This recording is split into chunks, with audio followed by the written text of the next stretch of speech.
Quiero dar gracias a Dios en esta tarde por esta oportunidad que Dios nos da de hacer este video también de un resumen del libro de Nehemías. Y también quiero dar gracias a cada uno que toma su tiempo de mirar estos videos, por abrir las puertas de su corazón, de sus hogares. Donde quiera que estés, gracias a cada uno de los que miran el video. Y también queremos dar gracias a Dios porque ya este es el segundo libro de estos tres últimos que nos quedan de los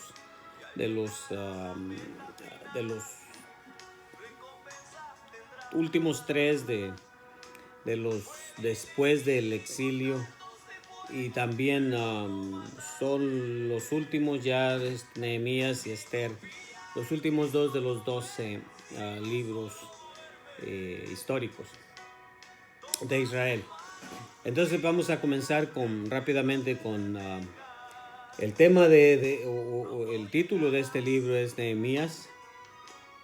Sin embargo, el autor no se conoce con certeza la identidad del autor. Puede que Nehemías haya escrito la mayor parte de este libro, pero creo que también podríamos fácil, como hemos mencionado en la otra ocasión del libro de Esdras, puede ser que también Esdras participó en alguna parte de este libro. Y vamos a ver si podemos apuntar o señalar específicamente dónde, si Dios nos permite. Fecha de escritura alrededor del año 445 al año 430 antes de Cristo. El propósito de este libro es el libro de Nehemías documenta la restauración al pueblo de Judá, ahora de Israel, a los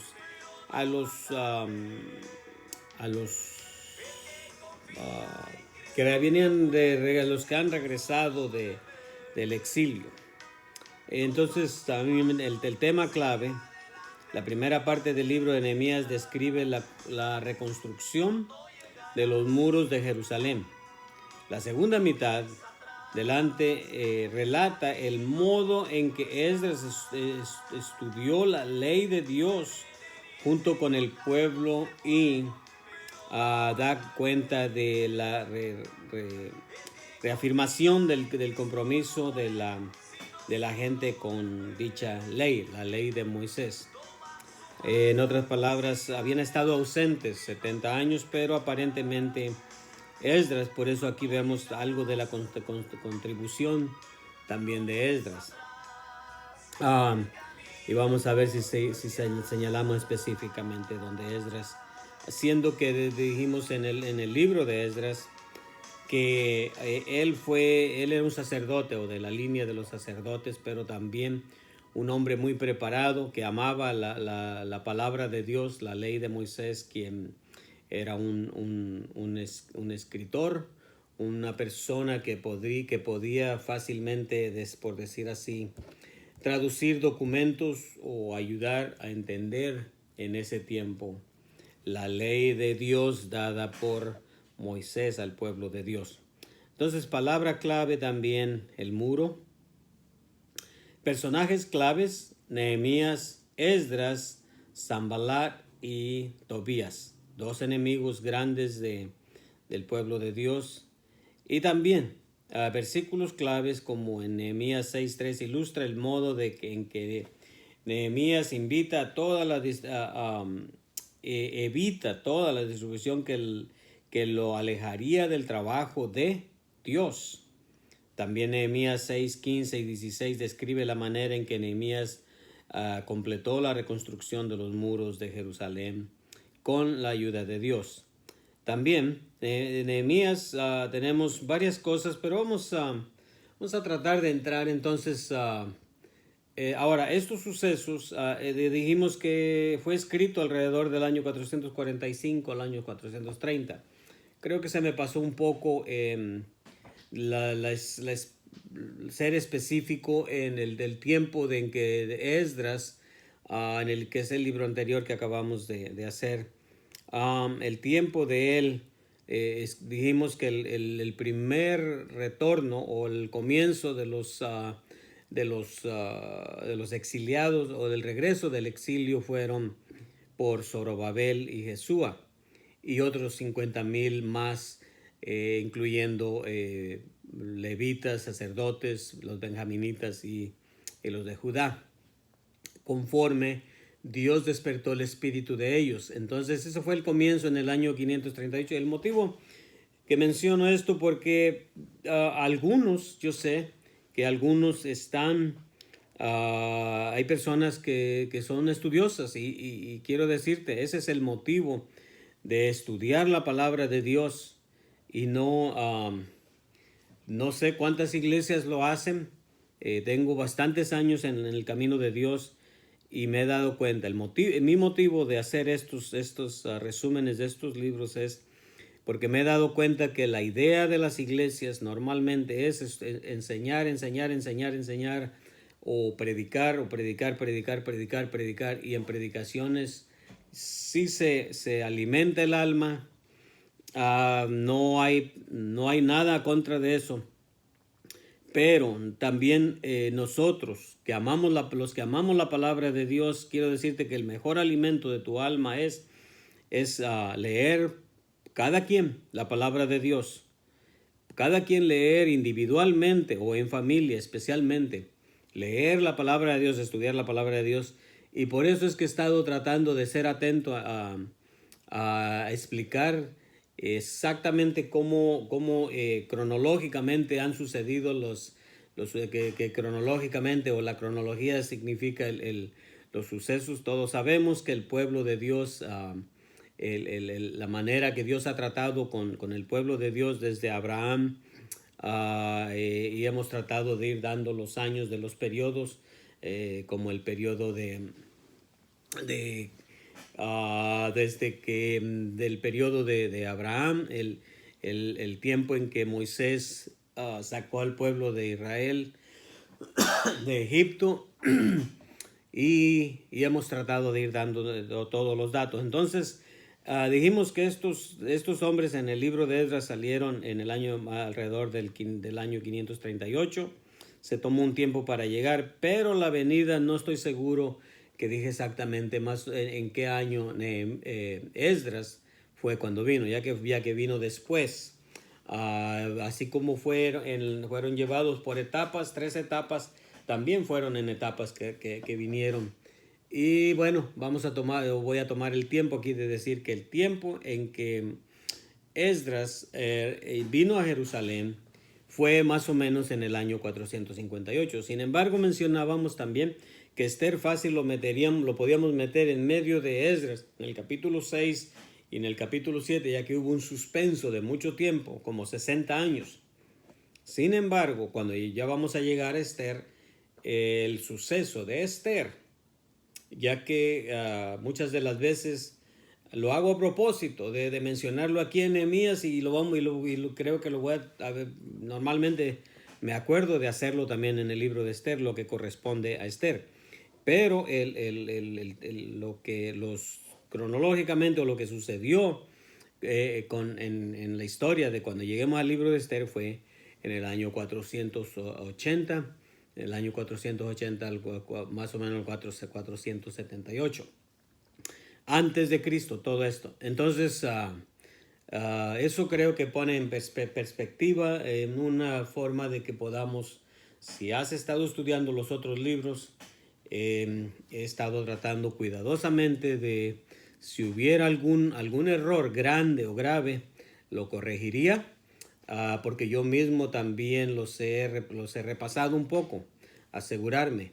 Entonces, creo que podemos continuar entonces, ya que tenemos 10 minutos. Ya que tenemos los 10 minutos, creo que tenía planeado vamos a tener que excluir algunas cosas para no hacer largo este video. Entonces voy a ir solamente rápidamente, entonces no voy a leer esta vez entonces por causa de eso los versículos, solamente voy a mencionar entonces ya entrar de una vez al... ¿Quién es Nehemías? ¿Quién era Nehemías? Bueno, Nehemías no tiene la genealogía de él, no la tenemos en una familia muy destacada, o no era de los sacerdotes, no era de la familia de los reyes, no era de los levitas. Bueno, ¿quién era Nehemías entonces? Pero de todas maneras, Nehemías era un gran hombre de Dios. Y déjame decirte que no solamente era un gran hombre de Dios, un hombre de Dios que tenía oración, que aparentemente este hombre no se dejó llevar por la fama o agarrar mala fama, aunque trabajaba. Lo que sí sabemos es que trabajaba para el rey Artajerjes. Entonces, no tenemos muchos datos acerca de él, quién era él, pero sí tenemos los datos de que él era el copero del rey, del rey Artajerjes, en Nehemías capítulo 2, versículo 1. Pero sin embargo, primeramente vamos a ver también que Nehemías era un gran hombre, un gran hombre de oración, que podemos ver cuando recibió la noticia de lo que estaba pasando en Jerusalén con el muro. Lo que vemos en el capítulo 1, versículo 4, la primer vez ahí que miramos que él ayunó y oró al Señor al escuchar la noticia que desgarraba su corazón. También en el versículo 11 del capítulo 1, otra vez vemos que cómo él se acercó al Señor en oración. También, cuando estuvo delante del rey, en el capítulo 2, versículo 4, otra vez, después de que le preguntó el rey Artajerjes qué estaba pasando con él, bueno, su respuesta fue a él, y aparentemente aún delante del rey, oró al Dios de los cielos. Es un gran hombre de oración. También podemos ver que Nehemías, cuando llegó a Jerusalén, lo primero que hizo antes de cualquier cosa, salió de noche a hacer un recuento, un survey, diríamos en inglés, a darse cuenta exactamente lo que estaba pasando por sus propios ojos. Y eso lo vemos en Nehemías capítulo 2, versículo 13 y 14. Y lo que encontró no fue nada nada fácil. La verdad, el escombro era tan grave que ni la cabalgadura o el caballo en que él andaba podía fácilmente, o más bien no podía andar entre aquellos escombros tan grandes, había sido tan horrible la destrucción de Jerusalén, la destrucción del templo, la destrucción de Judá, que esto es lo que encontramos. Entonces vamos a ir rápidamente también que rápidamente se encontró con las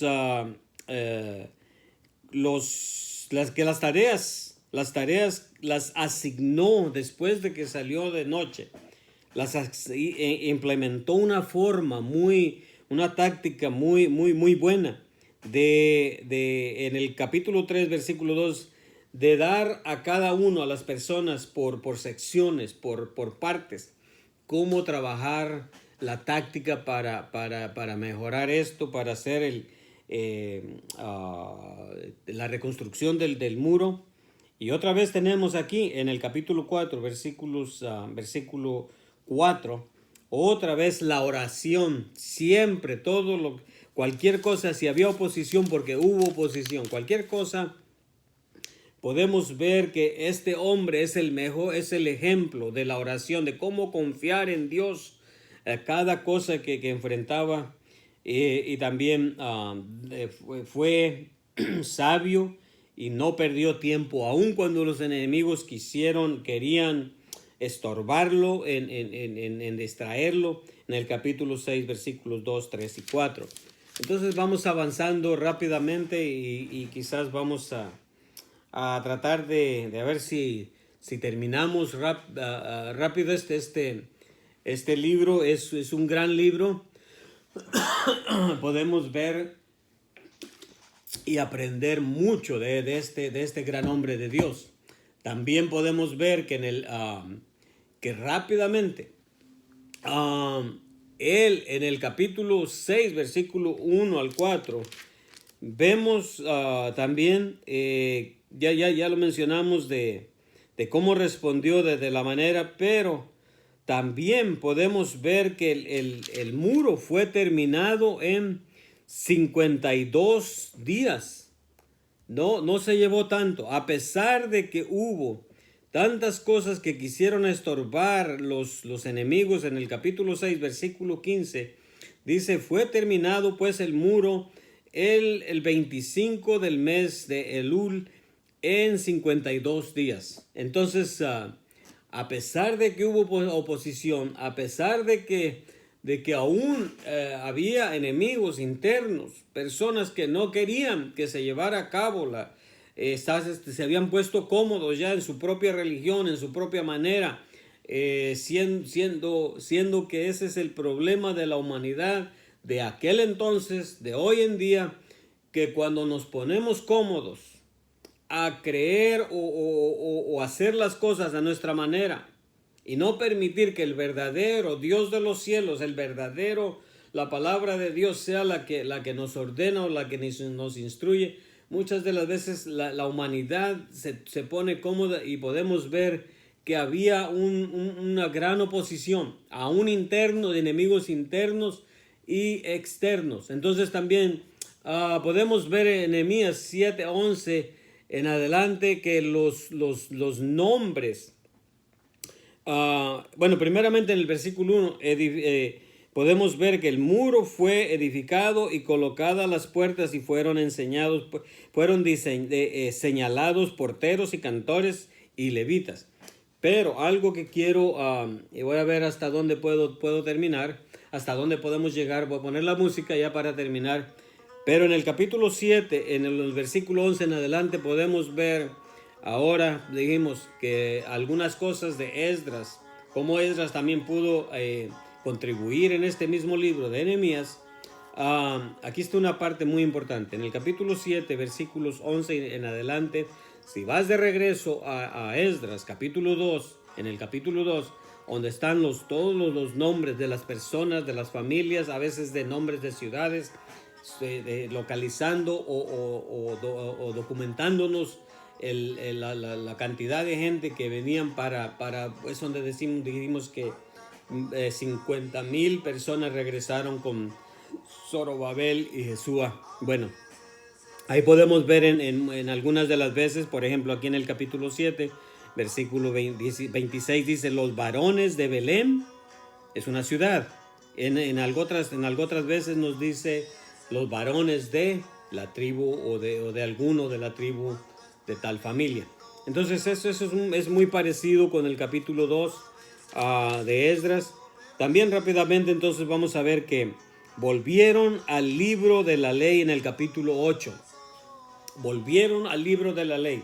En el capítulo 9, en los versículos 1, 2 y 3, podemos ver que confesaron sus pecados.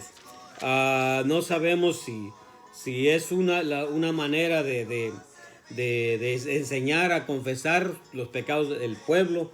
No sabemos que si Nehemías, en realidad Esdras, tenían pecado delante de Dios, pero la manera de enseñar al pueblo a confesar sus pecados era de poner el ejemplo y mostrar un arrepentimiento al Dios de los cielos, quien había la gente en los libros anteriores que hemos estudiado. Podemos ver que por causa del pecado del reino del norte, del reino del sur, cuando ya por ninguna manera se pudo evitar el haber sido llevados al exilio, bueno, pues Daniel también, vamos a llegar a Daniel un día de estos, pero estos hombres como Esdras, Nehemías, estaban mostrando de enseñar la palabra de Dios, pero también confesar sus pecados, y también hicieron promesas en el capítulo 10, versículos 28. Podemos ver que estaban haciendo promesas. Vamos a ir rápidamente. Entonces también la dedicación del muro la encontramos en el capítulo 12, versículo 27. Y otra cosa que podemos ya para terminar es en el capítulo 13, en que podemos ver en que hubo enemigos, aún los sacerdotes ya como podemos decir que el enemigo no perdía tiempo. En el capítulo 13, versículo 4 dice, ahí nos dice que el sacerdote Eliasib, siendo jefe de la cámara de la casa de nuestro Dios, había emparentado con Tobías, uno de los enemigos. Y no nomás se había emparentado, sino que había estado contaminando el templo, permitiendo que este enemigo, podríamos decir en nuestras propias palabras, rentando, usando parte del templo y excluyendo, haciendo el pecado de excluir el trabajo de Dios para atender a los levitas. Y esto no agradó, no fue de agrado, y tuvieron que ser reprendidos, enseñarles a corregir estas cosas. Y también ya para terminar en el versículo 15, ya en la última parte de este capítulo, podemos ver que también tuvieron que reprender y corregir las cosas que estaban pasando con el día de reposo. Estaban contaminando. Los enemigos traían a la tentación a poner en ventas el día del día de reposo, y también tuvo que corregir a algunos del pueblo de Dios que estaban haciendo caso a las tentaciones de afuera. Y todo esto fue como una reforma, fue una manera de enseñarlos a temer a Dios, a confesar sus pecados y a corregirlo. Entonces, con esto vamos a concluir este libro, y que Dios les bendiga.